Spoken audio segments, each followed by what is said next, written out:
jadu yoi no na shingmang joralai shukhang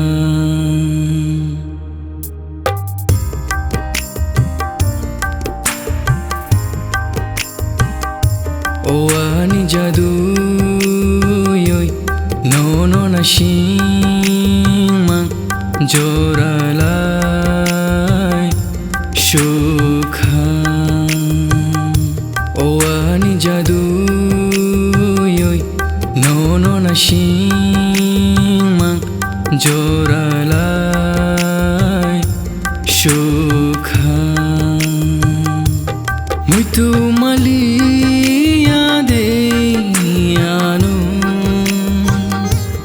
hamjang makurai kadea ning bangai nengko growai kelang mani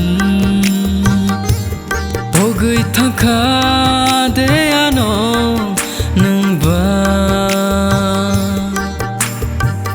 bai bak shakhe achui kokshalai mani kunui bak shakhe ya piri shenane emang nung mani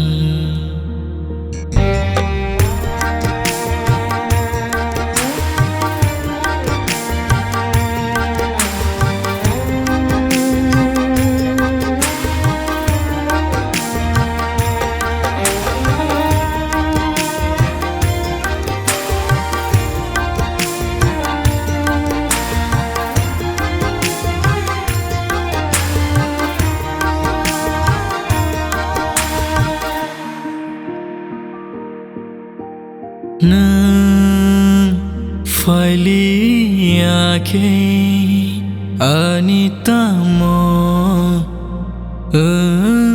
nai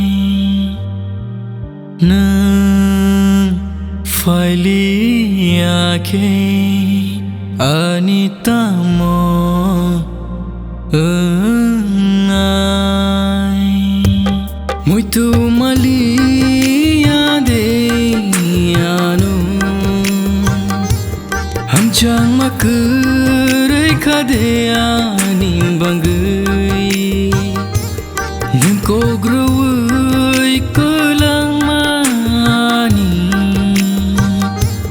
pogai thangkha de ano